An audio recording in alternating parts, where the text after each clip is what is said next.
Bismillahirrohmanirrohim. Assalamualaikum warahmatullahi wabarakatuh.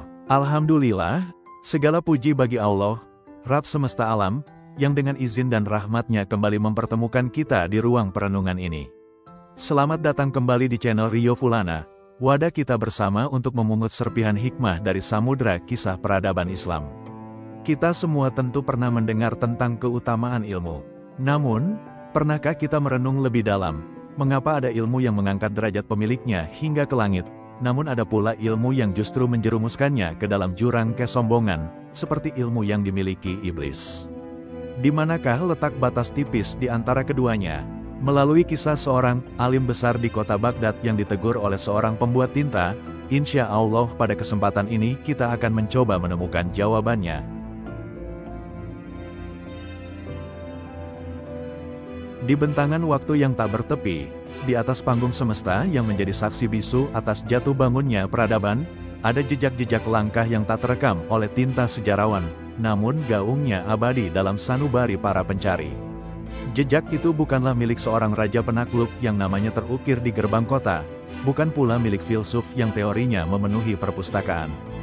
Jejak itu milik seorang musafir, sang musafir abadi. Hamba terkasih yang dianugerahi Allah sebuah anugerah langka, ilmu yang mengalir langsung dari sisinya, ilmu min laduna, sebuah pengetahuan hakikat yang menyelam jauh di bawah permukaan syariat.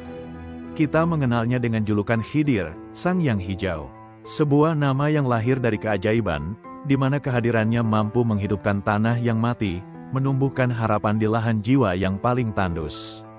Kisah pertemuannya yang agung dengan Sang Kalimullah, Nabi Musa, alaihi salam, telah diabadikan oleh kalam ilahi dalam surat Al-Kahfi. 3 peristiwa, perahu yang dilubangi, anak yang dibunuh, dan dinding yang ditegakkan, telah menjadi pilar abadi yang menunjukkan batas nalar manusia di hadapan samudra takdir dan kebijaksanaannya yang tak terbatas. Namun, samudra itu terlalu luas untuk dijelajahi hanya dengan satu kapal. Langkah kaki hamba misterius ini tidak berhenti di pertemuan dua lautan itu. Ia adalah sungai rahmat yang terus mengalir, menyusuri zaman demi zaman, abad demi abad, menjelma dalam ribuan penyamaran untuk menyampaikan pesan-pesan sunyi dari langit.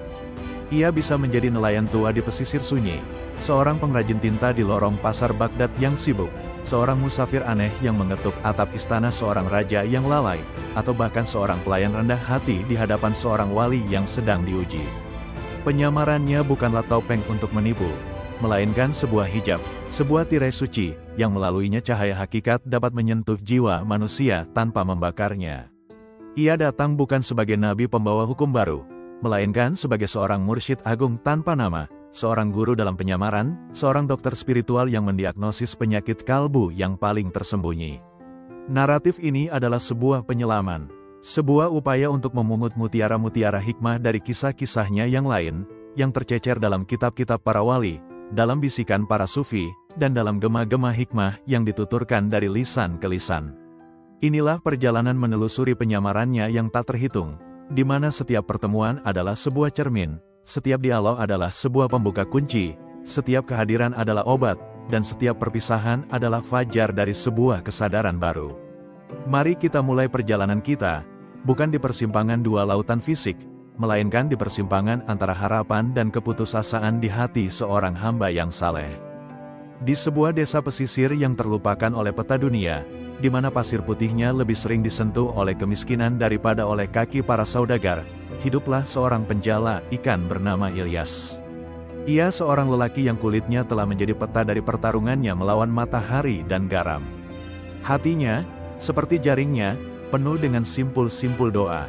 Setiap pagi buta, sebelum fajar menyingsing, ia akan mendorong perahunya yang reyot ke laut, menebar jalannya dengan nama Allah yang tak pernah lekang dari bibirnya. Namun, langit seolah sedang mengujinya dengan ujian yang paling berat. Hari berganti minggu, minggu berganti bulan, jalannya lebih sering kembali kosong daripada berisi. Ikan-ikan seolah sengaja menghindar dari jalannya, dan laut yang biasanya pemurah kini seolah menjadi gurun air yang kikir. Di gubuknya yang beratap rumbia, istri dan anak-anaknya menanti dengan kesabaran yang mulai menipis. Suara tawa mereka telah lama digantikan oleh desahan lapar yang sunyi. Ilyas bisa melihat harapan yang memudar di mata mereka, dan itu lebih menyakitkan daripada tusukan duri ikan paling tajam sekalipun. Keputusasaan, monster yang mengintai di kedalaman setiap hati yang diuji, mulai merayap naik, melilit imannya yang tadinya sekokoh batu karang. Doa-doanya mulai terasa hampa, gerakannya menebar jala menjadi mekanis, tanpa jiwa. Ia mulai bertanya dalam keheningan yang paling pekat di hatinya, "Ya Allah, di manakah Engkau? Apakah ikhtiarku tak lagi Engkau pandang? Apakah namaku telah terhapus dari kitab rezekimu?" Suatu senja yang jingga, saat matahari tampak seperti koin emas yang tenggelam ke dalam pundi-pundi cakrawala, Ilyas duduk tersungkur di atas perahunya. Jalannya teronggok di sampingnya, kosong, basah, dan dingin, seperti hatinya. Air mata yang selama ini ia tahan akhirnya tumpah, mengalir di pipinya yang kasar, bercampur dengan asinnya air laut. Ia menengadah ke langit yang mulai gelap, bukan lagi dengan harapan, melainkan dengan gugatan seorang hamba yang merasa ditinggalkan. "Ya Rabi," bisiknya Parau, "aku telah menyerah." Saat itulah, di tengah kesendiriannya, ia merasakan sebuah kehadiran. Sesosok lelaki tua berjalan mendekat di sepanjang garis pantai. Langkahnya begitu ringan, seolah kakinya tidak menekan pasir, melainkan hanya menyapunya dengan lembut. Ia mengenakan jubah sederhana berwarna hijau pudar, warna lumut di bebatuan kuno. Janggutnya putih seperti buih ombak, dan matanya memancarkan kedalaman dan ketenangan samudra di hari yang paling teduh. Wajahnya adalah wajah seorang musafir yang telah menyaksikan ribuan fajar dan senja. Ia adalah Khidir, menyamar sebagai seorang nelayan tua yang arif, yang diutus untuk memperbaiki jala iman Ilyas yang telah robek. "Assalamualaikum, wahai saudaraku," sapa lelaki tua itu. Suaranya lembut namun berwibawa, seperti desiran angin yang menenangkan badai. "Mengapa wajahmu berkerut dalam duka, dan matamu basah oleh air garam kesedihan, padahal lautan di hadapanmu adalah hamparan rahmat Tuhanmu yang tak terbatas?" Ilyas mengangkat kepalanya yang tertunduk lesu. Ia menatap orang asing itu dengan pandangan kosong. "Waalaikumsalam, wahai ayah. Bagaimana aku tidak berduka? Lautan ini mungkin luas bagi matamu, tapi bagiku ia telah menjadi dinding yang memenjarakan harapanku. Selama berbulan-bulan, aku menebar jala dengan menyebut namanya, namun yang kudapat hanyalah kekosongan. Anak dan istriku kelaparan. Aku merasa Tuhanku telah berpaling dariku. Usahaku sia-sia." Lelaki tua itu duduk di tepi perahu Ilyas, tidak menunjukkan rasa jijik pada bau amis atau kayu yang lapuk. Ia menatap Ilyas dengan sorot mata penuh welas asih. "Wahai Ilyas," katanya, menyebut nama si penjala ikan seolah mereka telah lama saling mengenal. "Masalahmu bukanlah pada usahamu, bukan pula pada kikirnya lautan. Masalahnya ada pada caramu meminta. Engkau menyebut namanya dengan lisan, tapi hatimu dipenuhi keraguan dan keluhan. Engkau melemparkan jala ke laut, tapi sau keputusasaanmu menahannya di dasar hatimu. Engkau meminta ikan, tapi engkau telah kehilangan mutiara yang lebih berharga, kepasrahan." Kata-kata itu menohok Ilyas. Ia terdiam, belum pernah ada yang berbicara kepadanya seperti ini. Lelaki tua itu melanjutkan, "Maukah engkau mencoba sekali lagi? Bukan untukku, tapi untuk dirimu sendiri. Maukah engkau kuajari sebuah rahasia, sebuah kunci kecil untuk membuka gerbang perbendaharannya yang tak pernah tertutup?" Ilyas menatap wajah tenang itu. Ada getaran kepercayaan yang aneh mulai tumbuh di reruntuhan imannya. Ia mengangguk pelan. "Baiklah," kata lelaki tua itu. "Berdirilah, pegang jalamu. Tapi kali ini, jangan hanya memegangnya dengan tanganmu. Rasakan setiap simpulnya sebagai simpul harapanmu kepadanya. Lalu, pejamkan matamu, kosongkan pikiranmu dari gambaran anak-anakmu yang lapar, kosongkan hatimu dari rasa takut akan kegagalan esok hari. Heningkan dirimu hingga yang tersisa hanyalah engkau dan dia. Kemudian, dengan segenap sisa keyakinan yang ada di dasar jiwamu, bisikanlah 3 kalimat suci. Pertama, ucapkan, Bismillah, dengan nama Allah, dan rasakan bahwa seluruh kekuatan di alam semesta ini bergerak atas izinnya. Kedua, ucapkan, Ala milati Rasulillah, di atas jalan Rasulullah, dan sadari bahwa engkau sedang menapaki jejak ikhtiar dan tawakal kekasihnya yang paling agung. Ketiga, setelah hatimu benar-benar pasrah, lemparkan jalamu. Perintah itu sangat sederhana, namun proses yang dijelaskan begitu mendalam. Ilyas merasakan sesuatu yang berbeda. Ini bukan lagi sekadar ritual, ini adalah sebuah meditasi, sebuah penyerahan diri total. Ia berdiri, memegang jalanya. Ia memejamkan mata. Ia menarik napas panjang, mencoba mengusir bayang-bayang kegelapan dari benaknya. Ia fokus pada detak jantungnya, yang seirama dengan debur ombak. Dalam keheningan itu, ia berbisik dengan suara yang bergetar namun mantap, Bismillah. Ala milati Rasulillah. Lalu, dengan gerakan yang terasa ringan dan penuh harapan, ia melemparkan jalannya sekuat tenaga ke laut yang mulai gelap. Seketika itu juga, sebuah sentakan dahsyat nyaris merenggut jala dari tangannya. Tali jala menegang seperti senar harpa. Jala itu terasa begitu berat seolah ia baru saja menangkap seekor paus. Dengan sekuat tenaga, dibantu oleh gelombang adrenalin dan keheranan yang meluap, Ilyas menarik jalanya ke tepi. Napasnya terengah-engah. Saat ujung jala itu muncul dari permukaan air, matanya terbelalak. Jala itu bukan hanya penuh, tapi seolah akan meledak oleh ratusan ikan besar yang berkilauan seperti perak di bawah cahaya rembulan yang mulai terbit. Jumlahnya lebih banyak dari hasil tangkapannya selama setahun penuh. Air mata kembali mengalir di pipi Ilyas, tapi kali ini bukan air mata duka, melainkan air mata syukur yang deras. Ia langsung bersujud di atas pasir yang basah, keningnya menyentuh bumi, bibirnya tak henti-hentinya mengucap hamdalah. Ia menangis sejadi-jadinya, melepaskan semua beban keputusasaan yang telah menghimpitnya selama ini. Setelah beberapa saat, ia mengangkat kepalanya. Ia ingin memeluk dan berterima kasih kepada lelaki tua bijaksana yang telah menjadi wasilah rahmat Allah baginya. Namun, pantai itu telah kosong. Sosok itu telah lenyap. Tak ada jejak kaki di pasir tempatnya tadi duduk. Tak ada tanda-tanda kehadirannya sama sekali. Seolah ia hanyalah manifestasi dari doa Ilyas yang paling tulus, atau hembusan angin laut yang membisikkan rahasia langit. Malam itu, Ilyas pulang bukan hanya dengan perahu yang syarat muatan ikan, tapi dengan hati yang syarat muatan iman yang telah terlahir kembali. Ia sadar, Khidir, dalam penyamarannya, tidak memberinya ikan. Ia mengembalikan kepadanya kunci yang hilang. Kunci Bismillah yang diucapkan dengan jiwa yang pasrah. Ia mengajarkan sebuah pelajaran abadi, bahwa rezeki tidak datang karena kuatnya usaha kita, tetapi karena besarnya kepasrahan kita. Bahwa Allah tidak pernah berpaling, kitalah yang seringkali membangun dinding keraguan di antara diri kita dan rahmat-Nya yang tak terbatas. Dari pesisir kaum Papa, jejak langkah Khidir yang tak terlihat berbelok menuju pusat peradaban, menembus benteng-benteng tebal istana para penguasa. Kali ini, misinya adalah mengguncang jiwa yang tertidur dalam buaian kemewahan.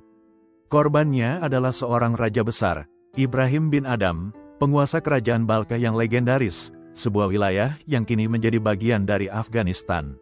Sebelum dunia mengenalnya sebagai seorang sufi agung, Ibrahim adalah seorang raja yang hidupnya adalah definisi dari kemegahan duniawi. Istananya terbuat dari pualam, singgasananya bertahtakan permata, dan hari-harinya diisi dengan perjamuan mewah, berburu di hutan kerajaan, dan menikmati segala bentuk kesenangan yang bisa dibeli dengan kekuasaan. Namun, di balik semua kemilau itu, di sudut hatinya yang paling dalam, ada sebuah kekosongan. Sebuah kegelisahan yang tak bisa ditenangkan oleh alunan musik paling merdu sekalipun. Jiwanya merindukan sesuatu yang tak ia ketahui. Ia berada di puncak dunia, namun merasa terperosok di dasar jurang kelalaian, ghaflah. Dan Allah, dalam kasih sayangnya, mengutus dokter spiritualnya untuk mengobati sang raja. Suatu malam, ketika istana telah sunyi dan Ibrahim terlelap di atas ranjangnya yang terbuat dari sutra dan bulu angsa, ia tiba-tiba terjaga oleh suara gaduh dari atap kamarnya. Terdengar suara langkah-langkah kaki yang berat dan tergesa-gesa, seolah ada sekelompok orang sedang berlarian di atas sana. Kemarahan langsung menyulut dirinya. Siapa yang berani berbuat lancang, menginjak-injak atap kamar pribadi seorang raja di tengah malam buta? Dengan suara menggelegar, ia berteriak ke arah langit-langit kamarnya yang berhias lukisan bintang, "Siapa di atas sana? Apa yang kalian lakukan?" Keheningan sejenak. Lalu, sebuah suara yang anehnya terdengar sangat jelas dan tenang menjawab dari atas, "Kami hanyalah sekelompok musafir, wahai raja. Kami kehilangan unta-unta kami, dan kami sedang mencarinya di sini, di atas atap istanamu." Ibrahim bin Adham terperangah. Alisnya bertaut. Amarahnya seketika berubah menjadi rasa geli yang meremehkan. Ia tertawa terbahak-bahak. "Dasar orang-orang gila, orang bodoh macam apa kalian ini? Sejak kapan ada orang mencari unta yang hilang di atas atap sebuah istana? Turun kalian dari sana sebelum kupenggal kepala kalian. Suara dari atas itu kembali menjawab, kali ini nadanya tidak lagi datar, melainkan tajam dan menusuk, bagai belati yang mengiris selubung kesombongan sang raja. Wahai orang yang lalai, engkau menyebut kami bodoh karena mencari unta di atas atap istana. Lalu, bagaimana dengan dirimu? Bukankah engkau jauh lebih bodoh? Karena mencoba mencari kedekatan dengan Tuhanmu sambil duduk di atas singgasana emas, mengenakan pakaian sutra, dan memuaskan hawa nafsumu. Jika mencari unta di atap istana adalah sebuah kebodohan, maka mencari Allah di tengah kemewahan dunia adalah sebuah kegilaan. Dek, jantung Ibrahim bin Adham serasa berhenti berdetak. Tawa di bibirnya membeku. Kata-kata itu, yang datang dari kegelapan malam, bagaikan kilat yang menyambar dan menerangi sudut tergelap jiwanya. Siapa orang ini?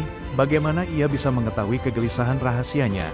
Bagaimana ia bisa merangkum seluruh penyakit spiritualnya dalam satu kalimat yang begitu telak? Dengan gemetar, ia melompat dari ranjangnya dan memerintahkan para pengawal pribadinya untuk segera naik ke atap dan menangkap orang-orang lancang itu. Para pengawal bergegas naik dengan obor dan pedang terhunus. Namun, atap itu kosong. Tak ada seorang pun di sana. Tak ada jejak kaki, tak ada tanda-tanda kehadiran manusia.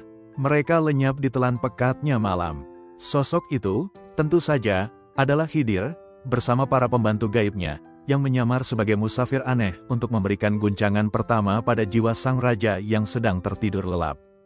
Guncangan pertama itu berhasil meretakkan dinding tebal kelalaian di hati Ibrahim. Ia mulai resah. Malam-malam berikutnya, tidurnya tak lagi nyenyak. Kenikmatan pesta dan perjamuan terasa hambar di lidahnya. Namun, Khidir tahu, satu retakan saja belum cukup untuk meruntuhkan sebuah benteng yang telah dibangun bertahun-tahun. Perlu satu guncangan lagi, yang lebih telak. Beberapa waktu kemudian, ketika Ibrahim sedang memimpin sebuah pertemuan agung di balairung istananya yang luas, dikelilingi oleh para wazir, jenderal, dan pembesar kerajaan, seorang lelaki dengan penampilan yang sangat asing tiba-tiba masuk ke dalam ruangan tanpa diundang dan tanpa pengawalan. Ia mengenakan jubah musafir yang sederhana namun bersih, dan wajahnya memancarkan wibawa yang aneh, membuat para pengawal yang hendak menghalaunya menjadi ragu-ragu. Ia berjalan dengan langkah mantap melintasi lantai marmer yang berkilauan, matanya menatap lurus ke arah singgasana, seolah puluhan pasang mata yang menatapnya dengan marah dan heran tidak ada artinya sama sekali. Ibrahim, yang masih dihantui oleh peristiwa di atap, merasakan getaran yang sama. Ia memberi isyarat kepada para pengawalnya untuk diam. Berhenti, perintahnya, biarkan dia mendekat. Ia menatap tajam lelaki asing itu. Siapakah engkau, wahai orang asing? Dan apa urusanmu sehingga berani menerobos masuk ke majelisku tanpa izin? Lelaki asing itu, Khidir dalam penyamaran kedua, berhenti beberapa langkah di depan singgasana. Ia tidak membungkuk atau menunjukkan tanda-tanda ketakutan.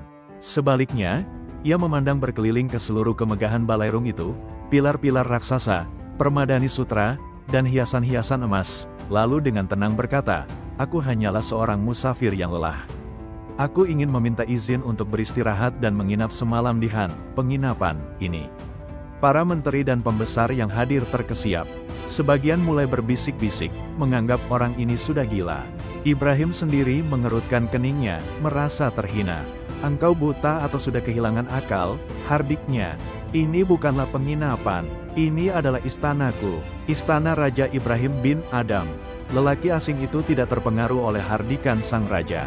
Ia bertanya dengan nada yang sangat datar, "Baiklah, jika ini istanamu, bolehkah aku tahu, milik siapakah tempat ini sebelum engkau menghuninya?" "Tentu saja milik ayahku, sang raja sebelumnya," jawab Ibrahim dengan sedikit angkuh. "Dan sebelum ayahmu?" tanya lelaki itu lagi. "Milik kakekku." "Dan sebelum kakekmu, milik buyutku," jawab Ibrahim, mulai tidak sabar. Lelaki asing itu terdiam sejenak, membiarkan keheningan mengisi ruangan. Lalu ia mengajukan pertanyaan terakhirnya, pertanyaan yang menjadi kunci dari seluruh pertemuannya. "Lalu, di manakah mereka semua sekarang? Di manakah ayahmu, kakekmu, dan buyutmu itu?" Ibrahim tertegun. Pertanyaan itu begitu sederhana, namun ia tak pernah benar-benar merenungkannya. Dengan suara yang tiba-tiba menjadi lirih, ia menjawab, mereka semua telah wafat." Saat itulah lelaki asing itu tersenyum. Sebuah senyum penuh makna yang seolah membuka semua tabir. "Wahai Raja," katanya dengan suara yang kini terdengar menggema di seluruh Balairung. Sebuah tempat yang penghuninya datang silih berganti, yang satu masuk dan yang lain keluar, yang satu hidup dan yang lain mati. Bukankah itu adalah definisi yang paling tepat dari sebuah penginapan? Engkau keliru, wahai Ibrahim. Ini memang sebuah penginapan, dan engkau, dengan segala kemegahanmu, hanyalah seorang tamu yang sedang menunggu giliranmu untuk check out. Setelah mengucapkan kalimat yang menghancurkan itu, lelaki asing tersebut berbalik badan, berjalan dengan tenang keluar dari Balairung, dan menghilang di antara pilar-pilar istana, meninggalkan Ibrahim bin Adham yang termangu di atas singgasananya. Kali ini, guncangannya begitu dahsyat. Benteng kelalaian di hatinya runtuh berkeping-keping. Ia tiba-tiba melihat istananya yang megah bukan lagi sebagai simbol kekuasaan, melainkan sebagai sebuah terminal persinggahan yang fana. Ia melihat singgasananya bukan lagi sebagai kursi keagungan, melainkan sebagai kursi di ruang tunggu kematian. Malam itu, Ibrahim bin Adham tidak bisa tidur. Ia menangis semalaman, bukan lagi karena resah, tapi karena kesadaran yang mendalam. Keesokan harinya, ia membuat keputusan yang menggemparkan seluruh kerajaan. Ia menanggalkan mahkotanya, melepas jubah sutranya, dan menggantinya dengan kain wol kasar milik seorang gembala. Diam-diam, ia meninggalkan istananya di tengah malam, memulai perjalanannya sebagai seorang musafir fakir, mencari kerajaan sejati yang tak akan pernah lekang oleh waktu. 2 kali penyamaran Khidir telah berhasil membebaskan jiwa seorang raja dari penjara emasnya, dan menuntunnya menuju gerbang keabadian spiritual. Ilmu yang dianugerahkan Allah kepada Khidir bukanlah ilmu yang bisa dibaca dari baris-baris tulisan atau dihafal dari kitab-kitab tebal. Ilmunya adalah pemahaman langsung dari sang sumber ilmu, terukir di Lauhul Mahfuz. Oleh karena itu, salah satu misi pentingnya di dunia adalah menjadi batu ujian bagi para ahli ilmu, para ulama, dan para cendekiawan, untuk mengingatkan mereka agar tidak tenggelam dalam lautan aksara dan melupakan samudra makna, agar tidak terperangkap dalam kesombongan intelektual yang mematikan. Dikisahkan dalam Khazanah Hikmah Islam, di kota Baghdad pada puncak kejayaan peradaban Abbasiyah, hiduplah seorang alim besar yang sangat termasyhur. Sebut saja namanya Syekh Ja'far al-Baghdadi. Ilmunya dalam bidang tafsir, hadis, dan fikih begitu luas, hafalannya begitu kuat hingga ia dijuluki perpustakaan berjalan. Majelis ilmunya selalu dipenuhi oleh ratusan murid yang datang dari berbagai penjuru negeri. Setiap hari, hidupnya dihabiskan untuk membaca, menulis, berdebat, dan mengajar. Namun, seiring dengan bertambahnya ilmu dan pujian dari manusia, sebatang pohon berbahaya mulai tumbuh di taman hatinya tanpa ia sadari. Pohon ujub, kebanggaan diri. Ia mulai merasa bahwa pemahamannya tentang agama adalah yang paling benar, dan analisisnya adalah yang paling tajam. Ia mulai memandang orang lain dengan tatapan yang sedikit merendahkan. Suatu pagi yang cerah, ketika Syekh Ja'far sedang berjalan dengan langkah penuh wibawa menuju Masjid Agung untuk mengisi pengajian, ia melewati sebuah lorong pasar yang sempit dan becek. Di sana, di sebuah kedai yang sangat kecil dan kumuh, duduklah seorang lelaki tua yang sedang sibuk bekerja sebagai pembuat tinta tradisional. Asap dari jelaga yang dibakarnya membuat wajah dan pakaiannya legam. Tangannya hitam pekat berlepotan cairan tinta. Ia tampak begitu biasa, begitu rendah, bagian dari masyarakat jelata yang seringkali tak terlihat oleh mata para pembesar. Ia adalah Khidir, yang kali ini memilih penyamaran paling hina di mata kaum intelektual, seorang pengrajin kasar. Ketika Syekh Ja'far lewat di depan kedainya dengan jubah kebesarannya yang bersih dan wangi, lelaki tua pembuat tinta itu menghentikan pekerjaannya sejenak. Ia mengangkat wajahnya dan tersenyum, sebuah senyuman tulus yang menampakkan giginya yang tak lagi lengkap. "Salam untukmu, wahai Tuan Guru," sapanya dengan suara serak namun ramah. "Melihat cahaya di wajahmu dan wibawa di langkahmu, tampaknya engkau adalah lautan ilmu di kota Baghdad ini." Syekh Ja'far berhenti, hatinya berbunga-bunga mendengar pujian itu, bahkan dari seorang pengrajin miskin sekalipun. Egonya terasa tergelitik, ia membalas senyuman itu, sebuah senyuman yang mengandung superioritas yang terselubung. "Alhamdulillah," jawabnya dengan nada merendah yang telah ia latih dengan baik. "Allah hanya menitipkan kepadaku setetes embun dari samudra ilmunya yang tak bertepi." Lelaki tua itu, Khidir, mengangguk-angguk seolah sangat terkesan. Ia kemudian mengambil secarik kertas bekas dan sebuah pena bambu yang ia celupkan ke dalam wadah tintanya. Jika Tuan Guru berkenan dan memiliki sedikit waktu, katanya, bolehkah hamba yang bodoh dan kotor ini bertanya sesuatu yang telah lama mengganjal di pikiran hamba? Sebuah pertanyaan sederhana untuk lautan ilmu sepertimu. Tentu saja, silakan bertanya, jawab Syekh Jafar, merasa murah hati. Ia bersiap untuk menjawab pertanyaan rumit seputar teologi atau hukum waris. Lelaki tua itu menatap Syekh Jafar dengan tatapan yang anehnya terasa sangat tajam dan fokus. Wahai Tuan Guru yang mulia, hamba sering mendengar para penceramah berbicara tentang iblis, makhluk terkutuk yang menjadi musuh manusia. Menurut keluasan ilmu Tuan, apakah iblis itu makhluk yang bodoh ataukah ia makhluk yang sangat pintar dan berilmu? Syekh Jafar hampir tertawa. Pertanyaan yang sangat mendasar. Pertanyaan yang bagus, meskipun jawabannya sangat jelas, katanya dengan nada seorang guru kepada muridnya. Tentu saja iblis itu sangat pintar. Bahkan ilmunya luar biasa luas. Bukankah riwayat menyebutkan ia telah beribadah ribuan tahun di antara para malaikat? Ia memahami seluk-beluk tauhid, teologi, dan rahasia-rahasia ibadah lebih dari manusia manapun. Pengetahuannya sangat tinggi. Itulah mengapa ia mampu berdebat dengan Tuhan menggunakan argumen-argumen logika. Lelaki tua pembuat tinta itu mengangguk-angguk lagi, wajahnya menunjukkan kekaguman.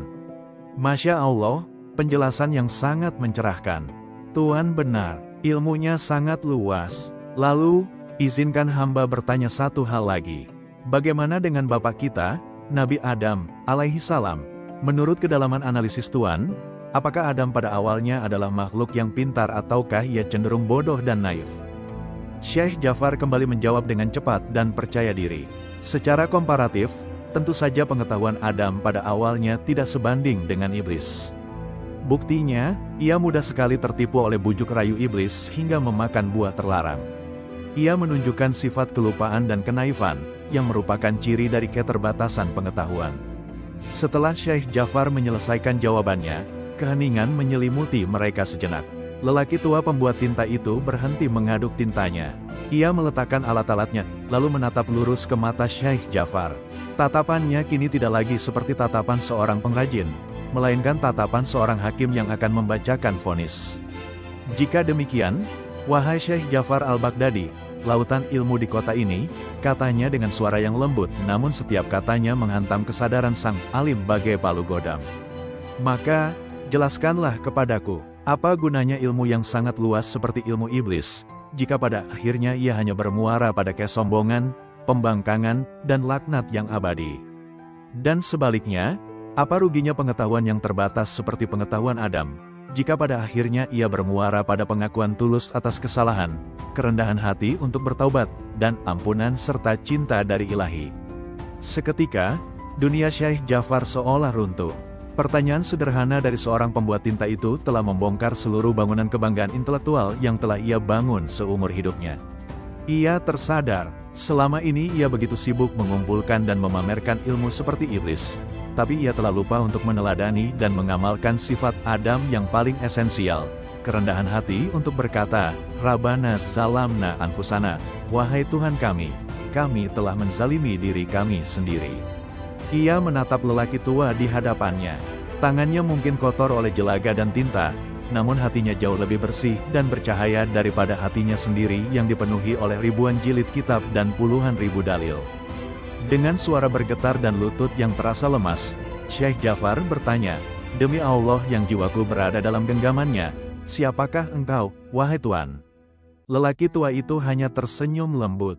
Ia tidak menjawab dengan kata-kata. Ia mencelupkan jari telunjuknya ke dalam tinta hitam pekat, lalu menggoreskannya di atas secarik kertas yang tadi ia pegang.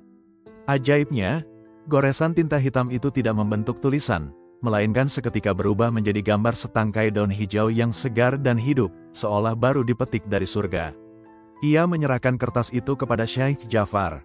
Ingatlah ini, bisiknya, ilmu sejati bukanlah yang memenuhi kepala dan memberatkan lisan, melainkan yang menghidupkan hati dan meringankan langkah menuju keridaannya. Janganlah menjadi seperti tempat lilin yang megah, yang menerangi sekelilingnya dengan cahaya ilmu, namun dirinya sendiri tetap terbakar dan hangus dimakan api kesombongan. Setelah itu, Ia kembali duduk dan melanjutkan pekerjaannya mengaduk tinta, seolah tidak terjadi apa-apa. Syekh Jafar berdiri mematung, memegang kertas bergambar daun hijau itu dengan tangan gemetar. Ketika ia berkedip dan menatap kembali ke kedai itu, kedai kecil itu seolah memudar ke dalam bayangan lorong, dan lelaki tua itu telah tiada. Yang tersisa hanyalah bau asap jelaga dan sebuah pelajaran yang mengubah seluruh arah hidupnya. Sejak hari itu, Syekh Jafar al-Baghdadi berubah total. Ia menjadi ulama yang paling rendah hati, paling banyak menangis karena takut kepada Allah, dan selalu memulai pengajiannya dengan kalimat, "Wahai murid-muridku, janganlah meniru gurumu yang bodoh ini, tapi ambillah hikmah dari apa yang disampaikannya." Penyamaran Khidir sebagai pembuat tinta telah menuliskan bab paling penting dalam kitab kehidupan sang ulama, bab tentang kefanaan ilmu di hadapan keagungan adab. Tidak selamanya Khidir datang dengan pelajaran yang mengguncang atau pertanyaan yang filosofis. Terkadang, ia hadir untuk mengajarkan satu hal yang paling sederhana namun paling sulit untuk dipraktikkan, tawakal, berserah diri sepenuhnya kepada skenario Tuhan, bahkan ketika skenario itu tampak tidak masuk akal bagi logika kita. Di sebuah lembah yang subur, di tepi sebuah sungai besar yang menjadi sumber kehidupan bagi para petani di sekitarnya, hiduplah seorang petani tua bernama Yusuf. Ia adalah seorang hamba yang taat, salatnya tak pernah putus, dan sedekahnya dari hasil panen selalu ia tunaikan.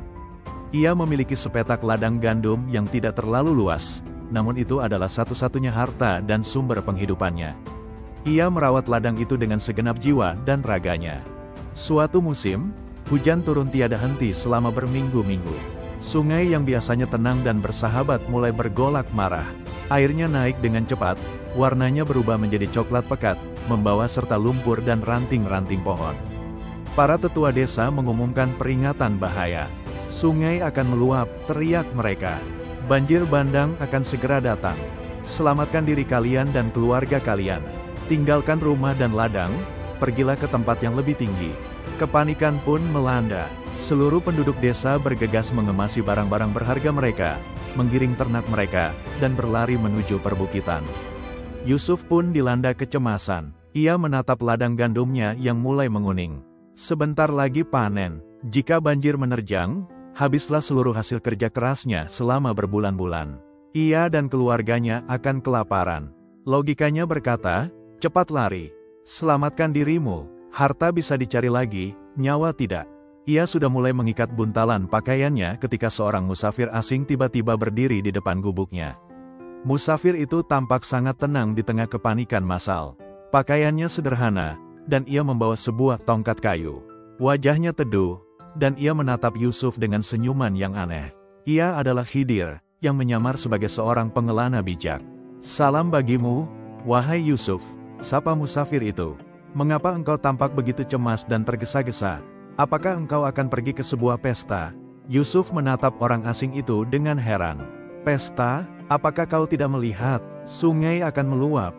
Banjir akan menghancurkan segalanya. Aku harus menyelamatkan diri." Musafir itu, Khidir, menatap ke arah sungai yang bergolak, lalu kembali menatap Yusuf. "Engkau lebih takut pada luapan air ciptaannya daripada kepada Dia yang menciptakan air itu?" tanyanya dengan lembut. Yusuf terdiam. Pertanyaan itu membuatnya bimbang. "Apa maksudmu?" "Tentu saja aku beriman kepadanya, tapi Dia juga memerintahkan kita untuk berikhtiar dan menyelamatkan diri dari bahaya." "Benar," jawab musafir itu. "Tapi terkadang, bentuk ikhtiar tertinggi adalah diam dan percaya. Aku punya sebuah usul untukmu. Semua orang berlari ke bukit, mengikuti logika mereka. Bagaimana jika kali ini, engkau mencoba mengikuti logika iman? Tetaplah di sini, jangan tinggalkan rumahmu, jangan tinggalkan ladangmu, temanilah ia, berdoalah, dan percayakan perlindunganmu kepada pemilik sungai ini. Apakah engkau berani?" Permintaan itu sungguh di luar nalar. Gila, bertentangan dengan semua insting bertahan hidup. Namun, entah mengapa, Yusuf merasakan sebuah ketenangan yang luar biasa menjalar di hatinya saat menatap mata musafir itu. Ada kejujuran dan kekuatan dalam kata-katanya yang membuat logika Yusuf tunduk. Setelah pergulatan batin yang hebat, Yusuf membuat keputusan paling irasional dalam hidupnya. Ia mengangguk. "Baiklah, aku akan tinggal." Musafir itu tersenyum. "Pilihan yang baik, aku akan melanjutkan perjalananku." Semoga Allah bersamamu. Lalu ia pun berjalan pergi, menghilang di antara pepohonan. Istri dan anak-anak Yusuf menangis, menganggapnya sudah gila. Namun, keputusannya sudah bulat. Ia membawa keluarganya masuk ke dalam gubuk, menutup pintu, dan duduk berzikir sementara di luar suara gemuruh air semakin mendekat. Malam itu, banjir bandang benar-benar datang. Air bah menerjang lembah dengan kekuatan dahsyat, menyapu bersih rumah-rumah, mencabut pohon-pohon, dan menenggelamkan semua ladang di bawah lumpur tebal. Keesokan paginya, ketika matahari terbit, para penduduk desa turun dari perbukitan dengan hati yang hancur. Mereka melihat lembah mereka telah berubah menjadi lautan lumpur. Mereka menangisi rumah dan ladang mereka yang hilang. Mereka juga menangisi Yusuf dan keluarganya, yakin bahwa mereka telah tewas tersapu banjir. Namun, ketika mereka mendekati lokasi ladang Yusuf, mereka berhenti dengan mulut ternganga. Sebuah keajaiban terhampar di depan mata mereka. Di tengah lautan lumpur yang luas, hanya sepetak tanah milik Yusuf yang kering dan utuh. Ladang gandumnya yang menguning berdiri tegak, tidak tersentuh air sedikit pun. Gubuknya yang reyot juga berdiri kokoh. Seolah-olah banjir bandang itu mengalir deras. Namun ketika tiba di batas tanah Yusuf, air itu terbelah dua dan melewatinya dari sisi kanan dan kiri, lalu bersatu kembali setelahnya. Yusuf dan keluarganya keluar dari gubuk, selamat dan tak kurang suatu apapun. Ia bersujud syukur di tanah ladangnya yang kering. Ia akhirnya mengerti, musafir asing itu bukanlah orang biasa. Ia adalah utusan langit yang datang untuk mengajarinya pelajaran tertinggi dalam iman, bahwa tawakal sejati terkadang meminta kita untuk melakukan hal yang paling tidak logis. Bahwa perlindungan Allah adalah benteng terkuat, yang tak akan bisa ditembus oleh banjir sedahsyat apapun. Logika manusia berkata lari, tapi logika iman berkata percaya. Dan bagi mereka yang berani memilih yang kedua, Allah akan menunjukkan keajaibannya dengan cara yang tak pernah terbayangkan oleh akal. Dari nelayan yang putus asa hingga raja yang lalai. Dari ulama yang sombong hingga petani yang pasrah. Kisah-kisah ini, yang terangkai dari benang-benang hikmah dalam khazanah spiritual Islam, semuanya melukiskan potret yang sama dari satu sosok misterius. Khidir adalah manifestasi dari intervensi ilahi yang personal dan tak terduga. Ia adalah tangan takdir yang tersembunyi, yang datang untuk meluruskan kiblat hati, menyiram benih iman yang layu, menguji ketulusan amal, dan membimbing jiwa-jiwa yang tersesat kembali ke jalannya. Penyamarannya adalah pelajaran terbesar dari semua pelajarannya. Ia mengajarkan kita sebuah kebenaran fundamental, bahwa hikmah sejati tidak terikat pada penampilan luar. Ia tidak selalu datang dengan jubah kebesaran, gelar akademis, atau kedudukan sosial yang tinggi. Ia bisa bersembunyi di balik wajah seorang pengemis, berbisik melalui lisan seorang pekerja kasar, atau menyapa kita melalui pertanyaan aneh dari seorang musafir tak dikenal di persimpangan jalan hidup kita. Ia mengajari kita untuk senantiasa mengosongkan cangkir ego kita, membuka mata hati kita, dan mendengarkan dengan jiwa. Karena Allah bisa mengirimkan pesannya, utusannya, melalui medium yang paling tidak kita duga dan seringkali kita remehkan. Ia adalah simbol hidup dari titik temu, dari harmoni sempurna antara syariat dan hakikat. Jika syariat adalah perahu kokoh yang menjaga kita agar tidak tenggelam dalam lautan hawa nafsu dan kesesatan, maka hakikat adalah pengetahuan tentang lautan itu sendiri, tentang arusnya yang tak terlihat, tentang kedalamannya yang misterius, tentang mutiara-mutiara yang tersembunyi di dasarnya. Tanpa perahu syariat, kita pasti tenggelam.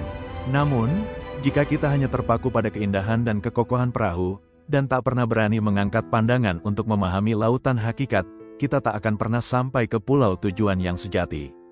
Khidir adalah sang nahkoda gaib, yang sesekali muncul di tengah badai kebingungan kita untuk menunjukkan arah kompas batin, untuk mengingatkan kita tentang arus bawah laut yang tak terbaca oleh peta logika kita. Apakah ia masih hidup? Para ulama agung sepanjang sejarah berbeda pendapat dalam masalah ini. Sebagian meyakininya masih hidup atas izin Allah, sebagai penjaga mata air kehidupan spiritual di bumi. Sebagian lain berpendapat bahwa misinya telah usai. Namun, terlepas dari perdebatan itu, ada satu hal yang pasti, spirit Khidir itu abadi dan akan selalu ada.